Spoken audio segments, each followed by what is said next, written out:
So, mindfulness 101, I become aware of my experience, and I know I'm having an experience. So, so today, after we take refuge, I would like to do a little bit of concentration practice. Um, I realized that I was thrown Balama Surya to the formless wolves, as I call it, right away. So my first retreat was Sochen, and track shot practice is open, awake awareness practice, eyes open, and that's what I did, and it's been beautiful. But I realized still, that I was distracted quite a bit. So I have a certain measure every day of time that I spend in concentration practice, and then straight out of that concentration practice, I let go into that openness and that shift, and then I really feel there is a certain momentum on non-distraction. So it has been quite a realization for me that I needed to do some of that. So that's why I often say be really honest with yourself in your practice and in your day. You hear me say this a lot, but it's like, what is the percentage? Just real percentages, like scientific. It's like, all right, today in my practice I was present for 70%, and you will see it fluctuate. Um, according to the circumstances of your life or of the moment. And so just don't make it like be a big uncomfortable thing. It's something you can play with. But a bit of honesty in your practice and in your life is like, wow, today, it's evening. You look back on your day and go like, wow, okay, yeah, that was pretty crazy. I was on the roller coaster and I forgot I was. So let's take a breath together. So even though I'm like talking, not really doing any pointing out of awareness or anything, just being in beautiful presence. You know that you are. Know that you are here. Know that you are hearing. You are the hearing. So and if you wish, maybe when we have our little together time afterwards, and we maybe report on what our experience is in our in our life at the moment, or in our practice today, you can just say, oh, today it was um 67%. Okay, whatever, just play with it, just pay attention. So but by doing that, you're also training your metacognitive capacity of the overlook of like, oh yeah, right. So that becomes honed. It becomes more acute, and it will actually more and more just pull you right into presence, and then it becomes automatic. It just, oh, here I am in present again, in presence again. Waking up to becoming lucid to the contents of our mind is a beautiful first step into awakening.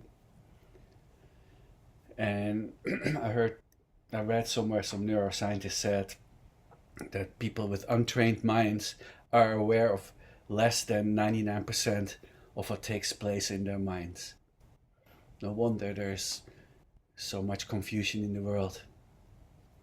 So if we're only lucid to 1%, so then, of course, in a group like this, even if you feel that everybody's going, well, it could be better, that is part of the survival mechanism, reaching for a more survival, and then for us a more profound survival.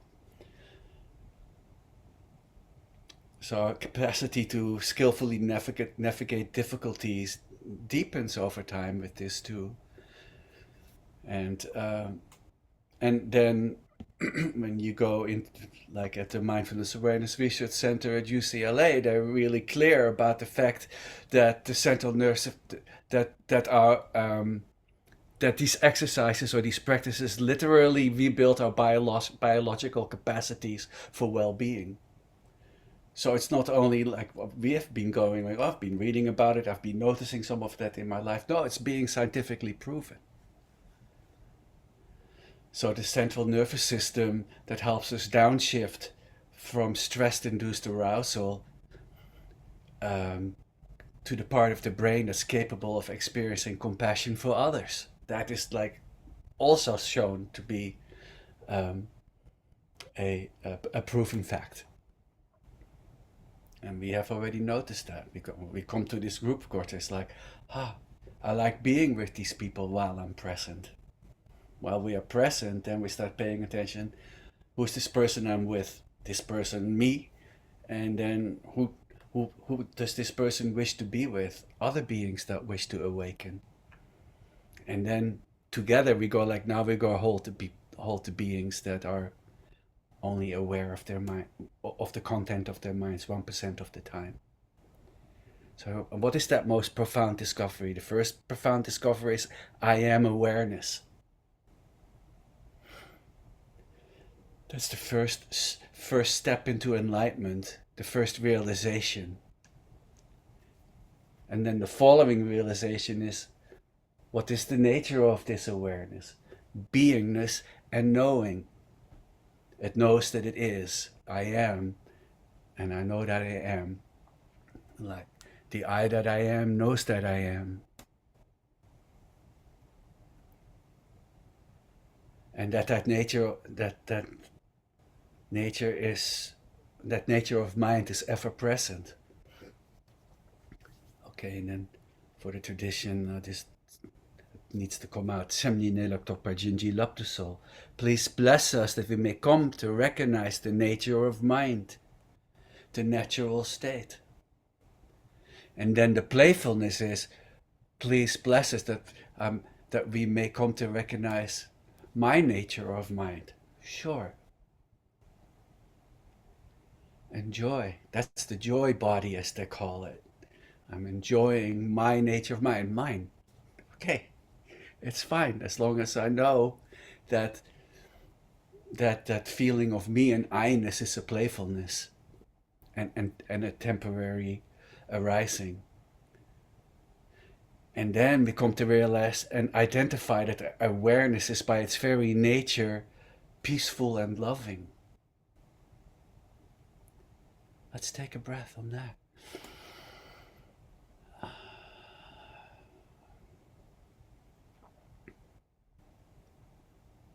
Notice the peaceful, identify the peaceful and loving ground of your beingness.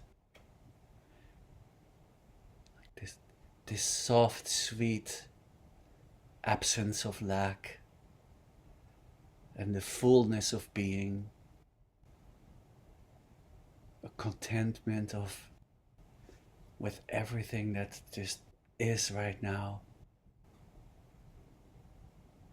Now that is being wealthy.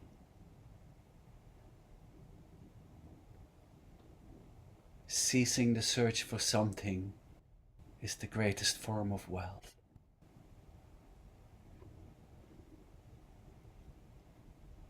So right there. So peace and love are my nature. So goodness is all there is left in its ultimate unveiledness. Just goodness standing there in its complete naked glory. So then the ultimate is not just the me realization any longer. It is that this beingness is a unity consciousness, a universal consciousness. It's shared by all beings. And a whole universe arising from within this infinite wholeness as the infinite wholeness, or Tathagata Garbha, Buddha nature. Just this, including the little voice that goes, is that all there is?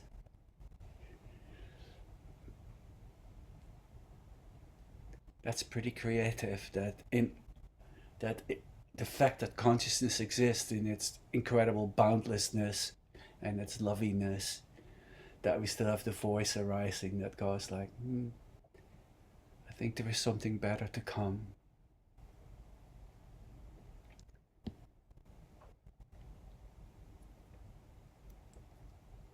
I I visited once with Lama Surya someone that he really felt close to and maybe saw as a bit as a mentor too in his life, or they were maybe mentors to each other a bit. His name was, because I think he passed a couple of years ago, Harinam Das, Harinam, and I think he lived in Montana. And he said, I heard him say this: would you want a God you can understand? Or do you want a God that is so marvelous you could not possibly understand? So, all right, in Buddhism or in these natural awareness practices, we don't really use the word God, but we do open up to the boundless wholeness. And we, what I'm trying to point at is we stop trying to figure it out. We cannot figure it out. We can only be it. So that's when we drop absolutely everything. It's a dropping of any reaching, any movement, any understanding. And the moment we do that, in that exact moment of stopping any reaching for anything, the awakened one on your seat arises in all its loving wisdom. And then about to the awakened one, the Buddha, the Christ consciousness, the beauty, the loving beauty on your seat.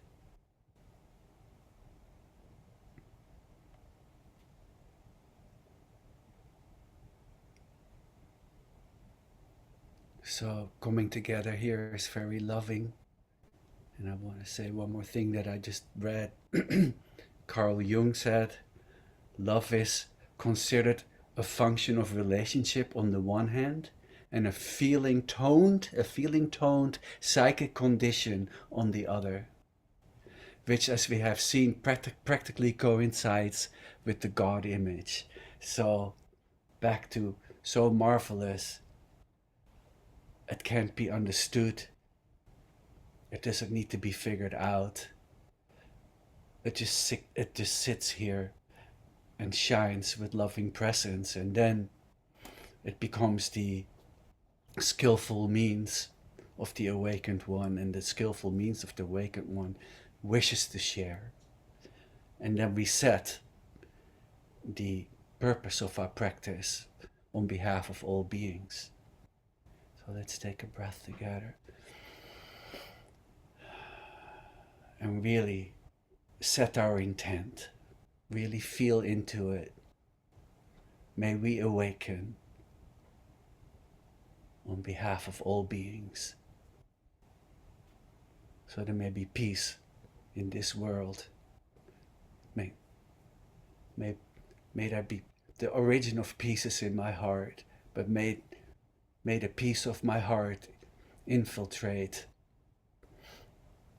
the sequence of thoughts and feelings and emotions, and therefore flourishing, set in motion the flourishing of the healing of all thoughts, feelings, and emotions in all beings. You really are the healer of all beings. It's not a small thing. This is what we do here, and this is what we don't do here. So, indeed, love is a very late arising in our evolutionary development, so it needs to be really cherished and cared for. And that's what we do. When you sit here and pay attention to your true essence, it's resonating and rippling through the ocean of beings surrounding us.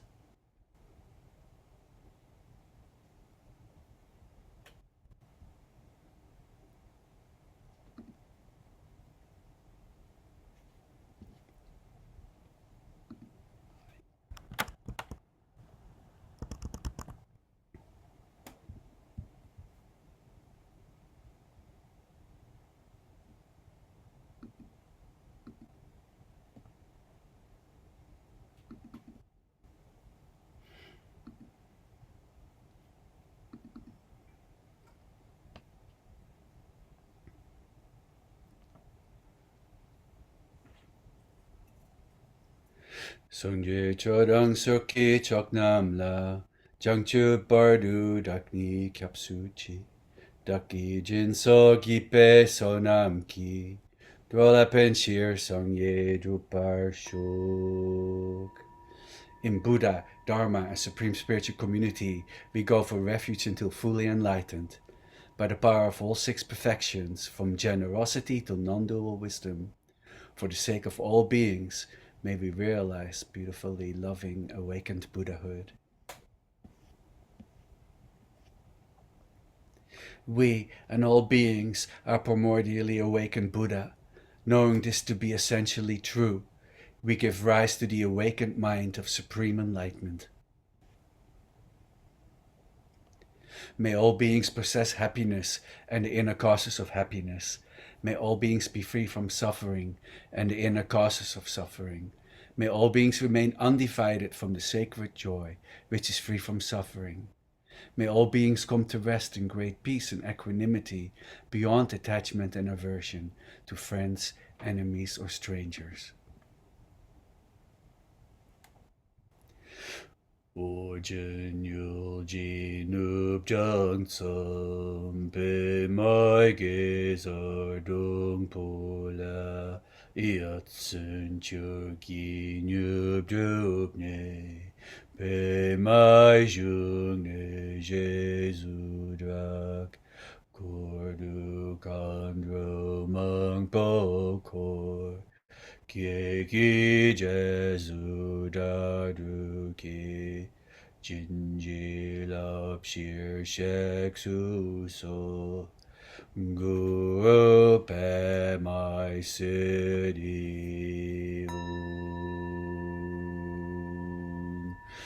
오마흥 벤설구 배마이스리움 오마흥 벤설구 배마이스리움 오마흥 벤설구 배마이스리움 오마흥 벤설구 배마이스리움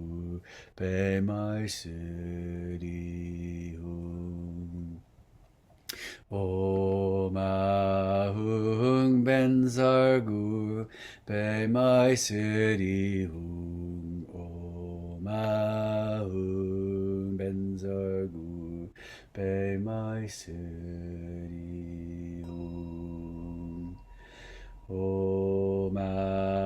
오마흥 벤설구 배마이스리움 오마흥 벤설구 배마이스리움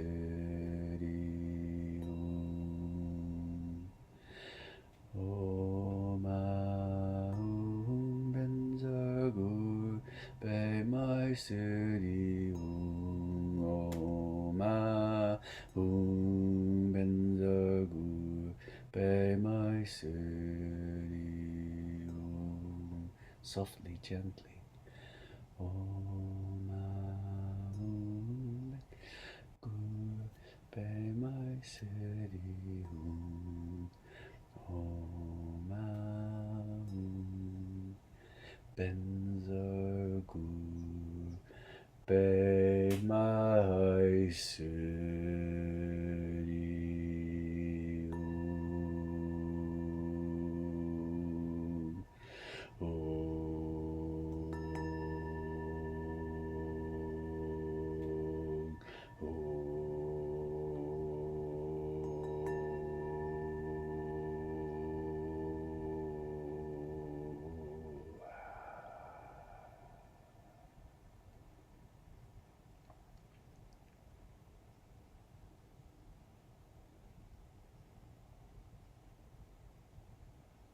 arriving in our natural body, arriving in our natural breath and energy.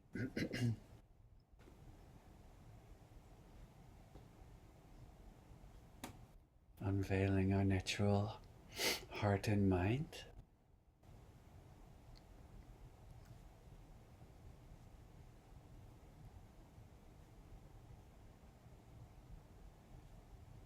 maybe for about 8 minutes or so.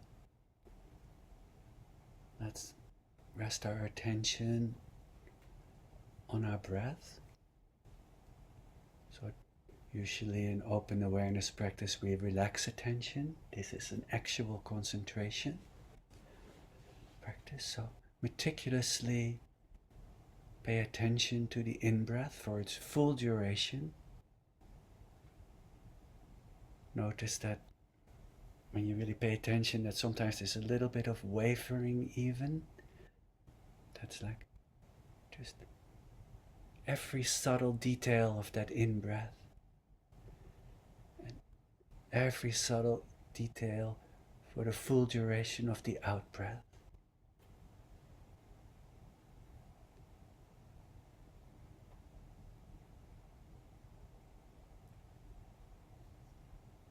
And in between the out-breath and the in-breath is a bit of space. And we move our awareness, focused as attention, to the whole feeling of what it feels like to be us, the whole body, and the whole like mosaic of our presence in the world. And that space between out and in-breath fluctuates. Sometimes it's very short, sometimes a bit longer. And then meticulously back to the in-breath, full duration, out-breath, full duration, and the experience of us in the world, of our bodies on our seats.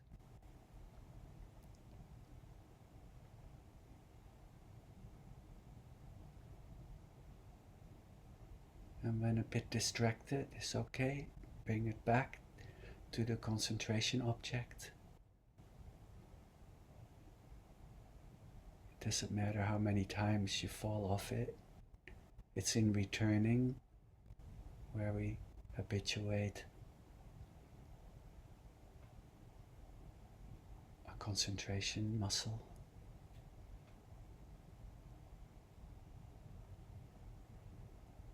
And you will notice that the stream of thoughts will slow down and there will be ever longer periods of thoughtless concentration.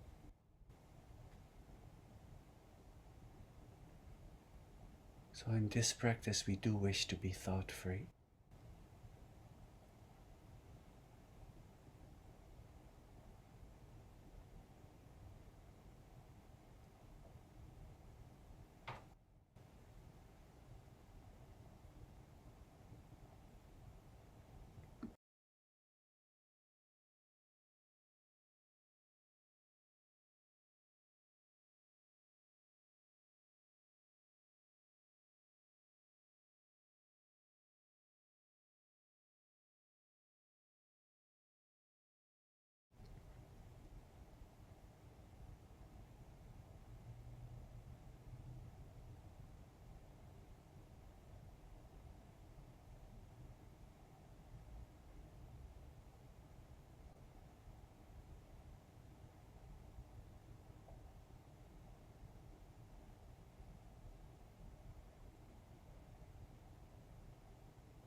Just carefully, every subtle detail.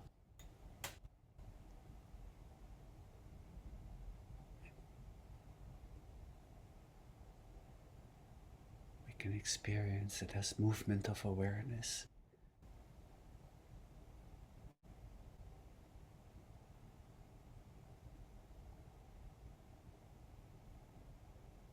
Some movement of stillness.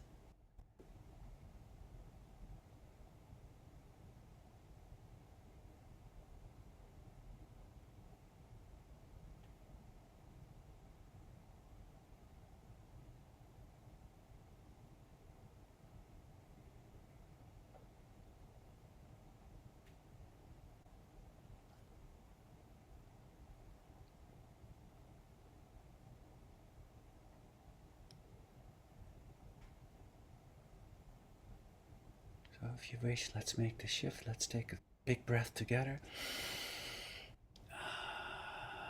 Relax your concentration, relax your attention. Maybe open your eyes or gaze through the eyelids out if you keep them closed.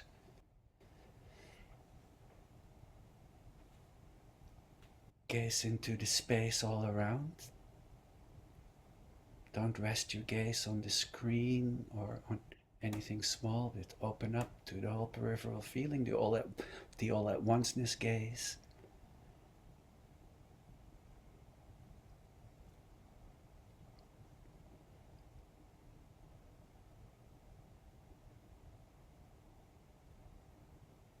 Notice that the space all around has a knowing quality.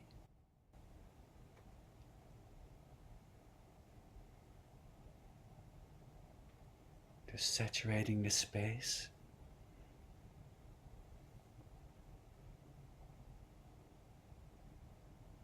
With the knowing of being.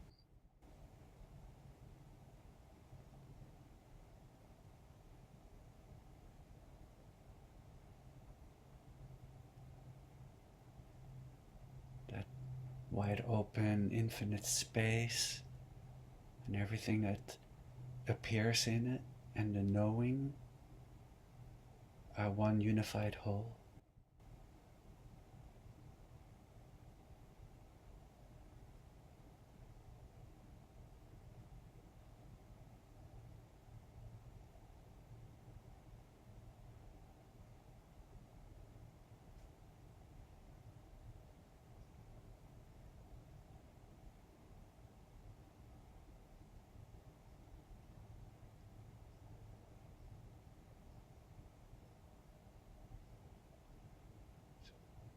So now it's the relaxing of attention, yet vividly present, allowing the mind to fall back into its source.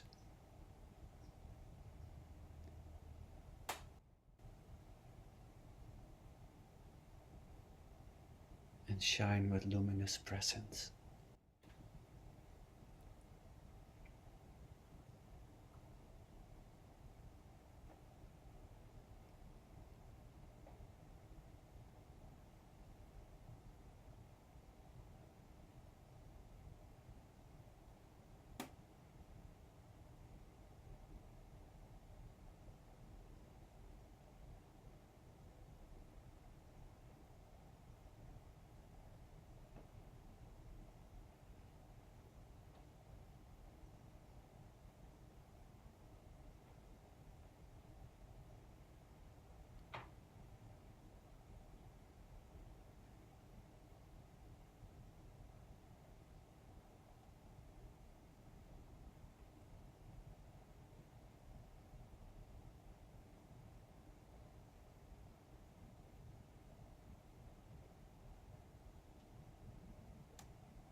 Just gazing into the space to which the thoughts, emotions and feelings and perceptions move.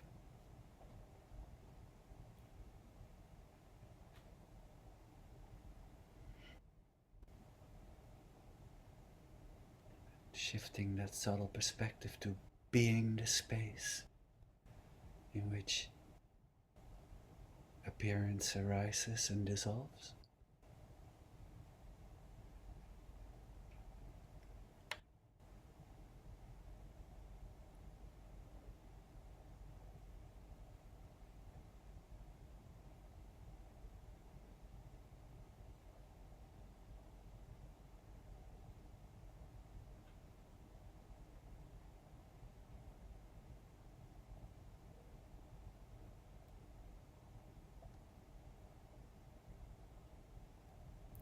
Thoughts are made out of the fabric of awareness. Feelings and emotions are made out of the fabric of awareness. And sometimes the bit more challenging one, all perceptions are made out of the fabric of awareness.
Brighten the mind, be even more aware.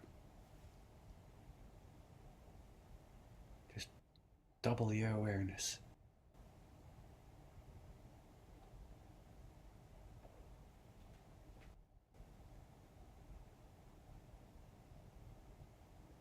Don't push on attention, relax attention, yet be more aware.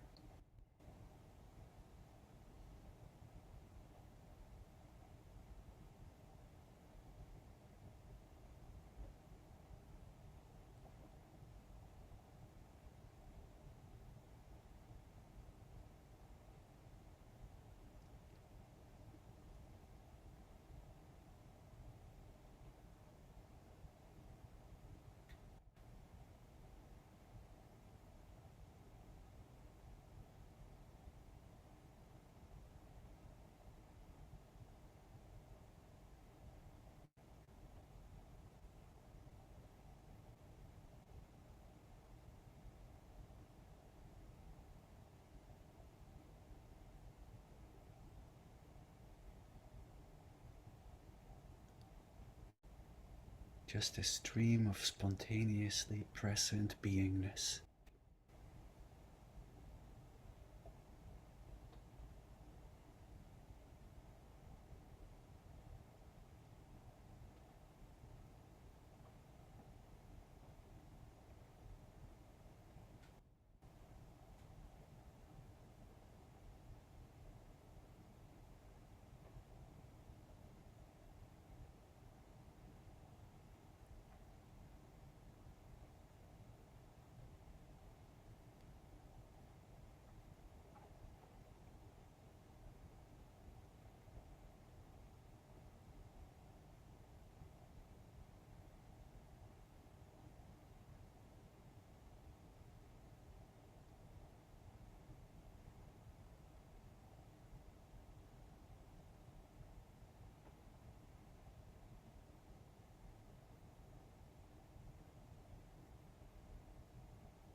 not holding the mind too tight.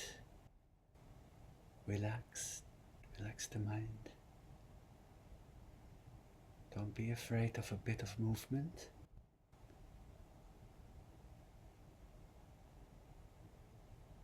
Just stay with the knowing while it moves through.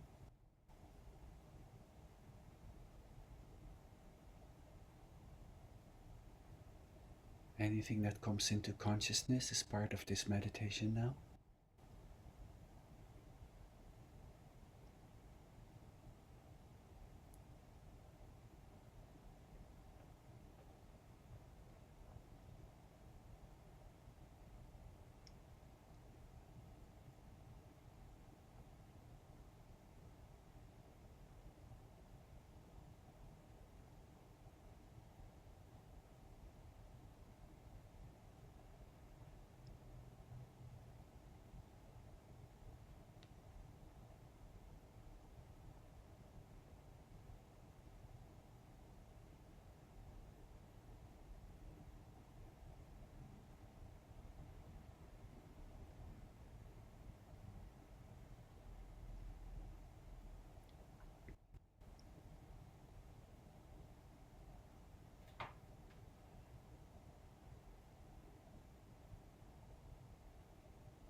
Just being playful, not too serious. We came to play, and we play nice. Notice the simultaneous part of our minds, kind of the open, spacious, boundless, whole beingness, and whatever arises. So if you wish to try, stay really open and spacious like that, and simultaneously notice the breath like you did before. So open and awake, and an in-breath, out-breath, feeling the space of the body in the space of the wholeness. Back to the in-breath.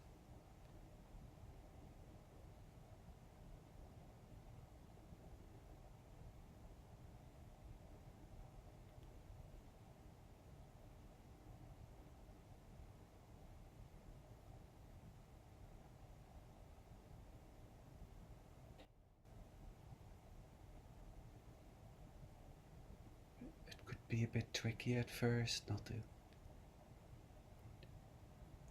fall into too much attention, but notice when you can do both. You can also live your life from this space.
So paying attention to the breath while being in wide open awake awareness is a bit of a deliberate mind wandering practice.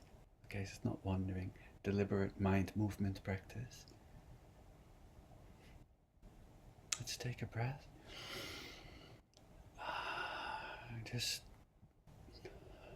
relax everything, let go of it, just be fully present.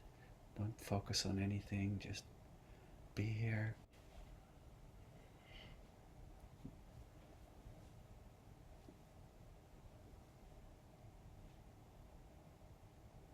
Don't even have to be in a certain body position or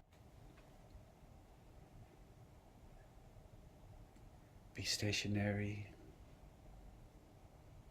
You can look around if you want, or stay as you are.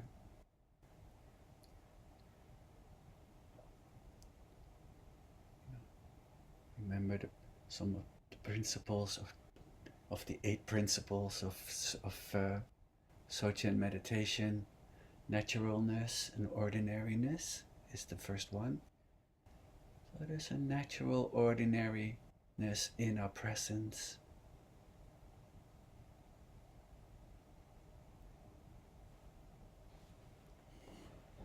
And noticing the always with usness of this spacious awareness. It's always right with us.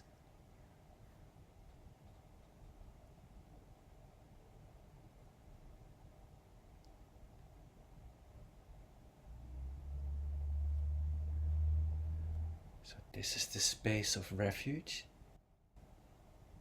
And it's not, once in this space, it's not taking refuge anymore in that open awakened mind. It's the recognition of refuge.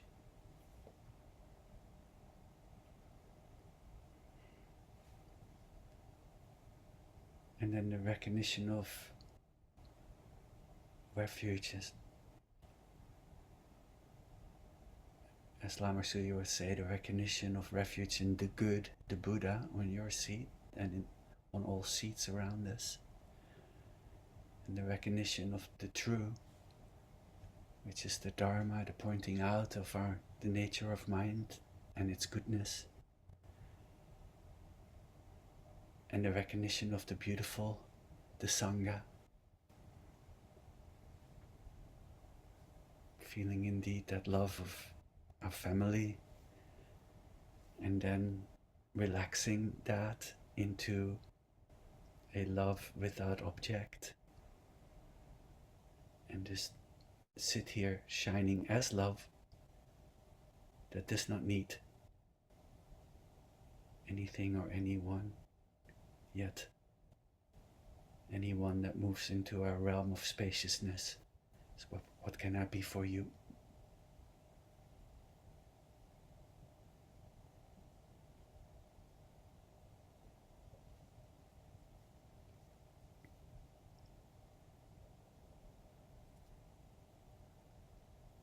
Transitionless transition.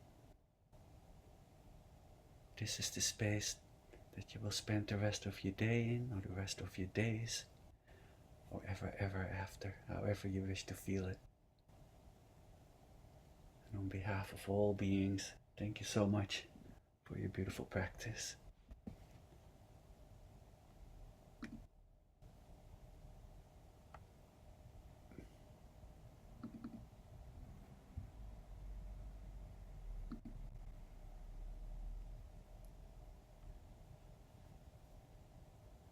I call on you, my teachers, regard me with compassion, and sincerely wish to receive your blessings. Please regard your child's longing desire.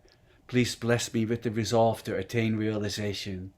Please bless me to have a steady and smooth mind, so that for this life and those to follow, as a true practitioner whose heart and mind are in accord, the special intention to help others is spontaneously present. May I be able to benefit measureless beings, without the toxic stains of a competitive mind, without the intoxicating liquor of anger and lust. May I be able to practice the peaceful and soothing Dharma, through listening and thinking and examining, especially about those teachings we practice. May we be able to precisely determine their meaning, raising the victorious banner of ultimate practice. May we be able to accomplish great service to the Dharma and beings. This is the way we pray all the time, and I request all of you to support my prayers, says the Drupa.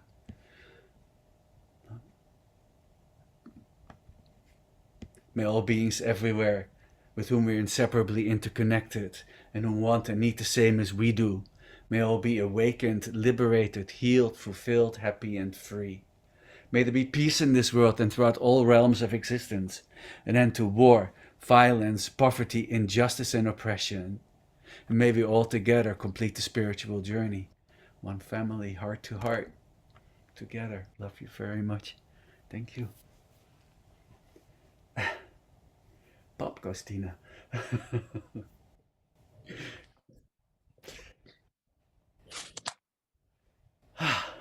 Thank you, Timo.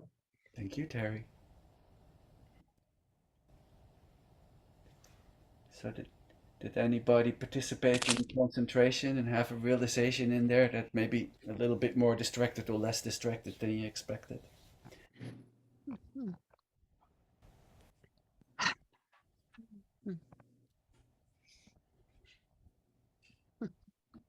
I'll tell you what happened with me. I had to move out of my bedroom because the iPad was dead and whatever. I had to come out to the living room to plug it in so I could stay with this.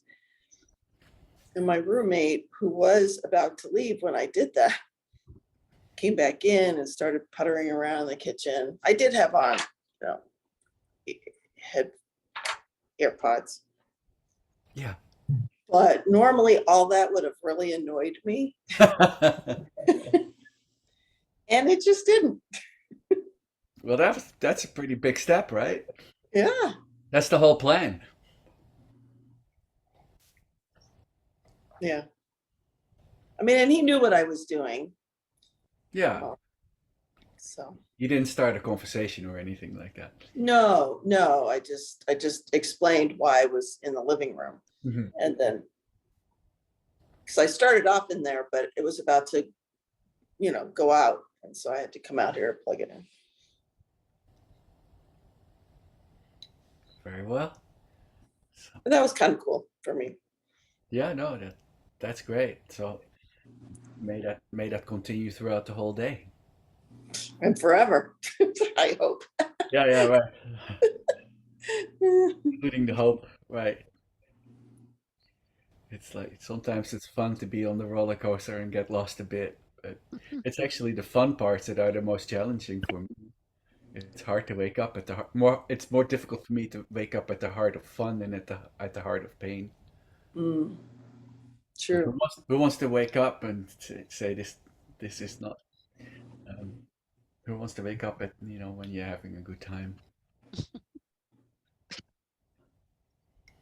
Ah, blah blah.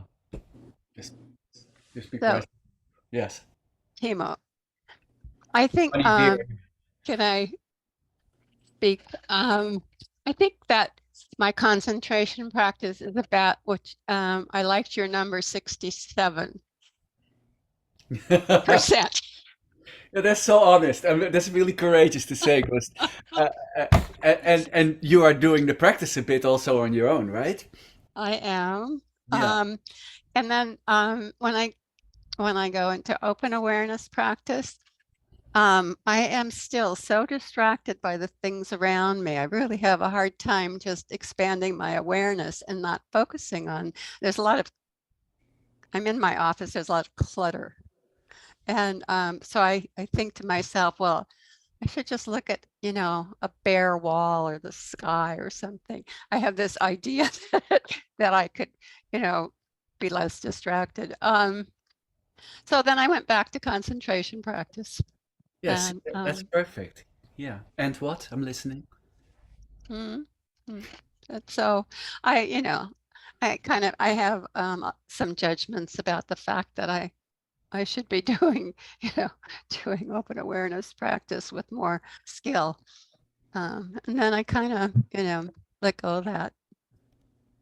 Well, you heard me say the same thing in the beginning that I realized also that that often in my open awareness practice. I felt I was a bit too distracted, so I started lifting some concentration weights, and it's paying off immediately.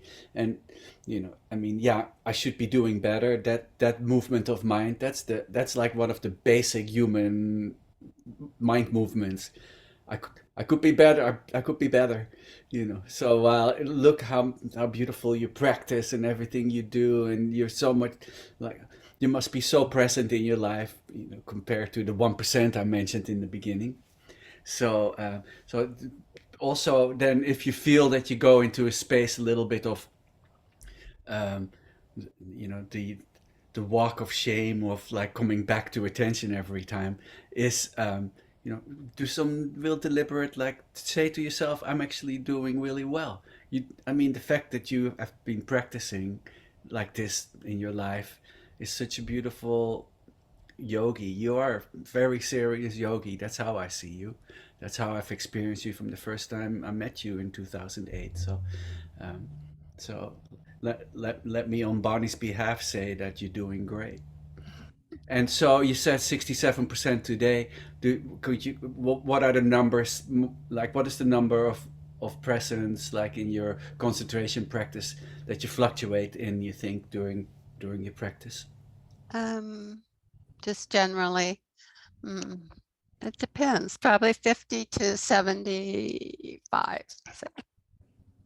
Are you sure you don't think you ever pop for a while to 90? I have a negative bias here. I Oh, have I no idea. noticed. Yeah, you're I have very no, unique in that. You're the only one in this room with a negative I bias. have no Yeah, idea. about yourself. Yeah. I don't know how you do that. I'm So, special. yeah, you're special in your negativity. You know that yeah, that that is quite something. Um, yeah. So the 90% or something is something I know you reach at times, but you just overlook it, right? Because sometimes being really discerning about the continuity of presence is, you get better at that too. Um, but yeah, 75%, that's pretty amazing if you compare it to the 1%, right? Right.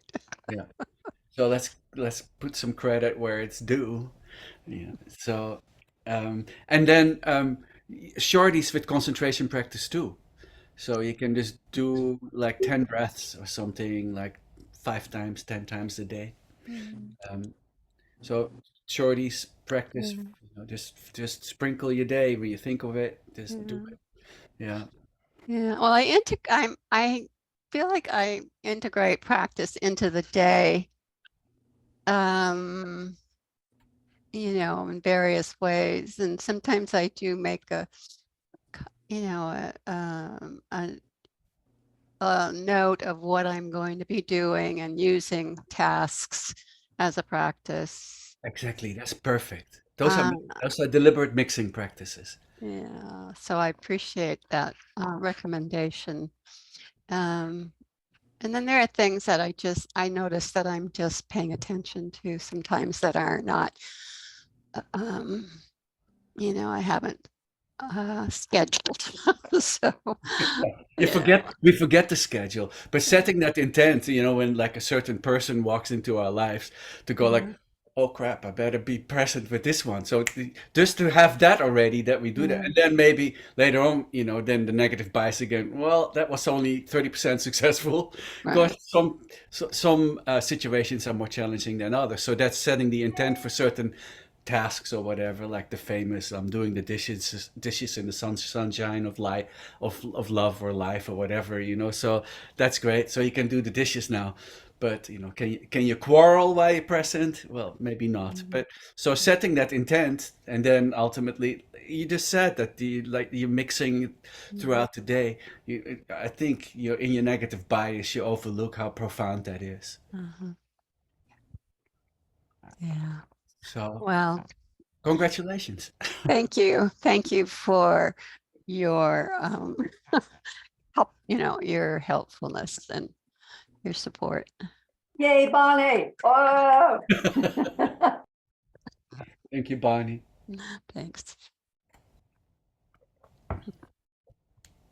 Any other percentages?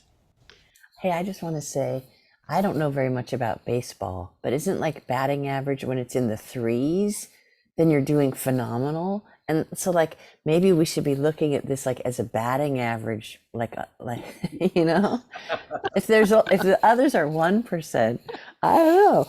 I just think like, hey, and I think sometimes the more like present we are, then the more we notice even the most minute. Like today when Timo said like really stay with the entire details of the in-breath. And I'm watching that going like, feeling it, feeling it. Now you notice that you're feeling it. Are you saying the word feeling it? But like, I'm really there, right? You know? Yeah, right. So it can be kind and like, yeah, anyway. No, that's great. No, that's great. Yeah. Because you feel those little waverings, the little background noise. Like, are you feeling it? That's like, oh, and oh, just relax. And then you do the little relaxing and concentrating at the same time. Yeah. And if I get into the numbers, like, well, was that 100% with it then? That'd be crazy because like, yeah, I kind of am. I'm aware of all of that fluctuating, but I feel like it's still somehow bad, you know, but only a little. But so But that's the little that's negative bias, like right, skimmer exactly, that Bonnie exactly. talked about, right? It's always trying to tell you, ah, that's not good enough. Right, right. So if we think of it as like batting averages, it's like so good. Amazing, yeah. And now you speak about the baseball metaphor. Lama Surya talks about because he likes sports, especially baseball. There was some hitter that actually would like hit in awakened in awareness, and he had like incredible numbers because time slows down. There's no time in that moment, so he saw that ball, even if it was going whatever speed they go, and he saw it is coming and could hit that ball every time. So yeah, when we truly have the simultaneous mind, everything slows down and there's more space for wisdom and compassion to arise in that immediacy. You know. So yeah, I like what you say. Those waverings of negative bias in that moment. Oh, I was thinking, yep, you're under arrest.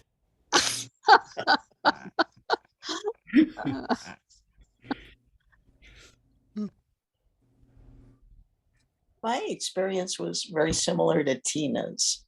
I was watching myself with the in breath and the turning and the out breath, and watching myself get distracted away from the breath, and saying to myself, "I'm losing focus." And then it was like, no, I'm aware of I'm losing focus, so I'm not losing focus. So it was a little weird. It was like staying aware while being distracted simultaneously, or Well, being aware of the distraction as part of the breath. yeah, well, you also a practiced yogi, so your metacognitive like intelligence is already kind of honed. So even when you get distracted, there's still like the overview is still there.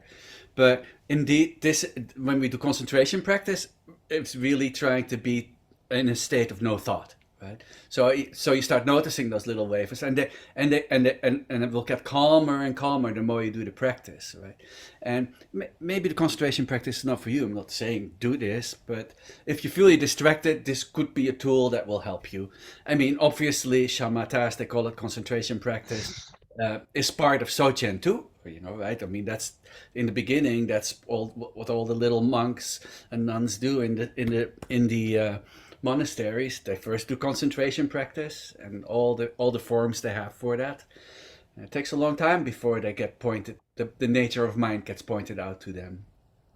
So you know they have decided that the Western mind is very ready to do these practices because oh, I don't really have a good answer for because right now. Somebody else maybe knows. Um, because we have, I think it has to do that a lot of people in the Western tradition of psychotherapy and things like that have already paid attention to the fact that there's a lot of negative bias already present, right? So, or something like that. But yeah, so yeah, I'm a little bit of playful with that. You can also get really militant about it, and it gets uncomfortable. What's the percentage? And now it becomes like a competitive thing with yourself. And maybe for some of us that's helpful. It's like, oh, I can tell that I'm very clear. Like I'm present more in my concentration practice, and now I notice I'm less distracted in my open awareness practice, and now I know my metacognitive capacity is stronger in my life. And like Bonnie said, she's mixing it up throughout her life, and it's like we call it mixing practices, but she's just basically present in her life, and therefore more skillful. Well, with my Vajrayana background, I started off with the shamatha practice foundationally before I was introduced to anything else. Right. And I've found that as I've been doing Trekchud, just focusing more on open awareness practice, as distractions have been arising lately, I'm finding that going back to focused concentration practices is very Panacean for the distraction. I have nothing to say about that. That's just perfect as it is. Throwing in Panacean and everything. Bam. um, yeah. So, and then you being the yogi on your seat, you decide the percentages also of how much of this practice, how much for me, it's like 40-60. God, the numbers are crazy. Don't even, if you don't like this, then let go of the number. I do a little bit less of concentration, and I do more, like a bit more awakened awareness right now, and that might be different next week. And it's like a little bit to taste and need. And maybe if you don't like concentration practice, then don't. It's like it's all good. But be honest about the, it's not about the quantity, it's about the quality. So I'd rather have you do a 5 minute beautiful present meditation than sitting there for an hour in your negative bias and all its movement.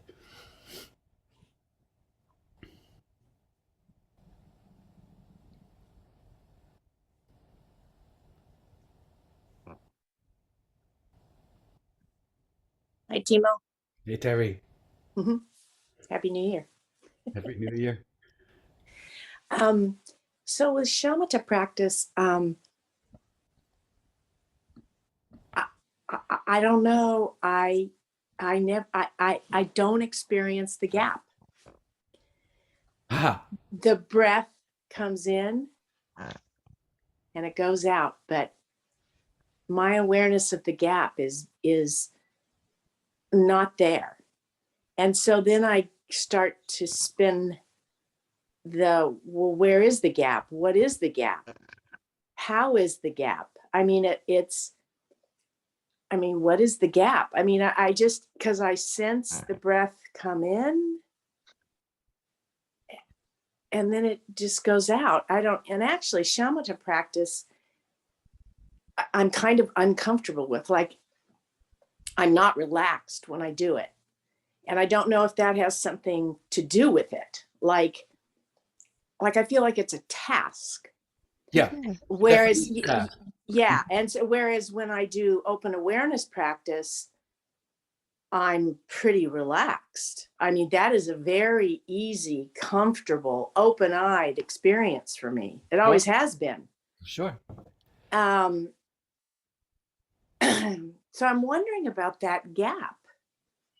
Well, there's a lot there, right? What you just said. So, number one, you've been practicing a long time, and you're very serious about your practice. So, like I said in the beginning, if I'm going to guide a bit of concentration practice, if you don't want to do it, you just do your own practice. Maybe you're not distracted that much in your awakened awareness practice, or track shot, or whatever we call it right now. So maybe you don't feel a need for it, and it's not for you. But that's just, if you feel you're distracted a lot, then concentration practice would be a bit foundational to fall back on. That was good for me and for some others. So that's up to you to decide. Now the gap is definitely there. The gap is just that little space between the out breath and the in breath. There is a space there. It might be short. You don't go straight from out straight to in. There is a moment that the breath rests for a moment.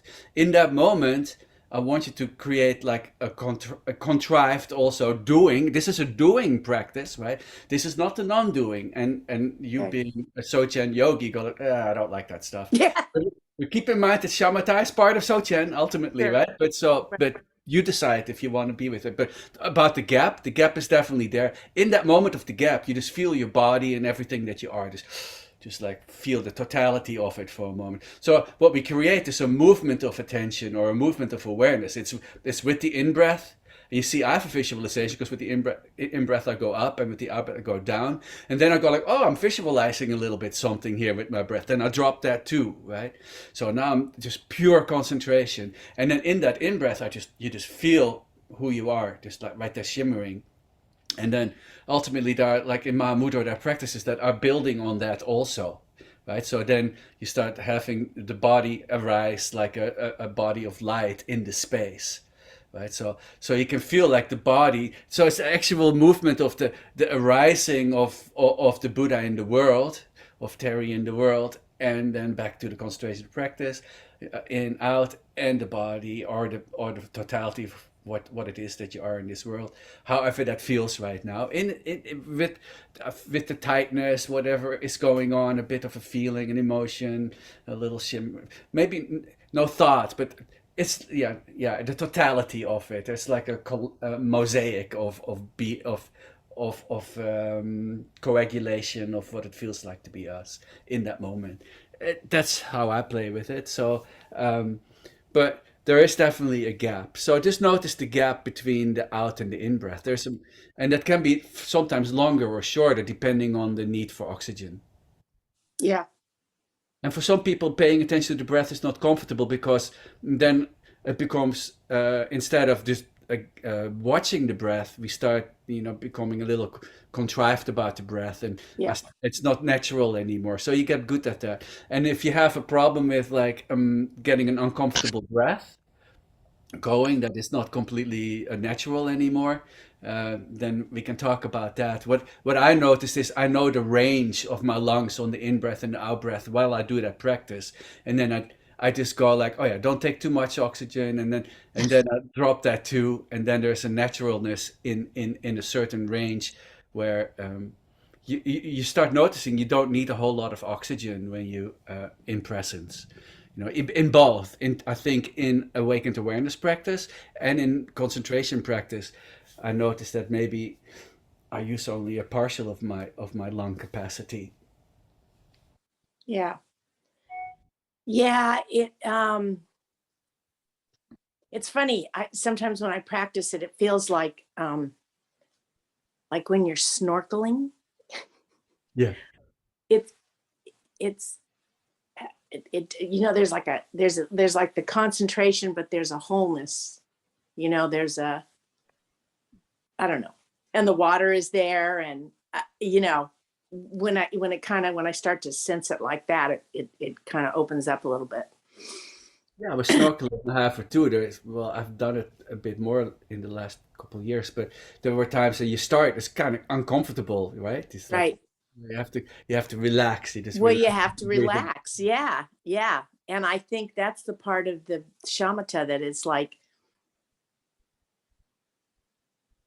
I'm curious about it actually now. Like I can see the benefit. Yeah. Yeah. So if that is, just play with it and see Yeah. see if benefit indeed arises. Yeah. Yeah. And then you look at like when I'm in awakened awareness practice or track shot, then oh yeah, I'm less distracted now lately. Wonder what Yeah. it is. Maybe because you did concentration practice. I don't know. We'll find Yeah. out. And that will be good. Yeah. That's why we get together. This is Yeah. the important stuff where you would come back in 2 weeks and go like, the concentration practice is not for me. And then somebody else in the room will go like, that's not for me either. Cool, that's great. Then you feel like, or you go like, wow, I really noticed that it's putting some momentum on my non-distractedness, and it might motivate others too. So we're here to motivate each other, I think when I'm doing an open awareness practice, it's kind of like, even if I get distracted or thoughts, it's like, I guess it just doesn't bother me, sort of. It's like I'm in such a relaxed state and I'm resting that, like Surya Das says, it isn't that you're letting go, it's that you're letting it come and go. Mhm. And I guess that's why it's easy for me. Well, you know? maybe you don't get distracted, right? So you're at a really great status where things come and go, and nothing is pulling you off your seat of presence, Yeah. right? So maybe don't do concentration practice. That's up to you to do. Yeah. Well, I'm going to play with it. If, I'm curious. Yeah. if you're never distracted in your life, you don't need it. That's for sure. Yeah. Oh, well, that's I'm not part of that tribe. Okay. Thanks. Thank you, dear. Yes, everybody shared. Yeah. Okay, then we'll go to our day. Thank you so much. Be with you soon. Thanks, Thanks. everybody. Have a Love great you day. all. Thank Have a you. great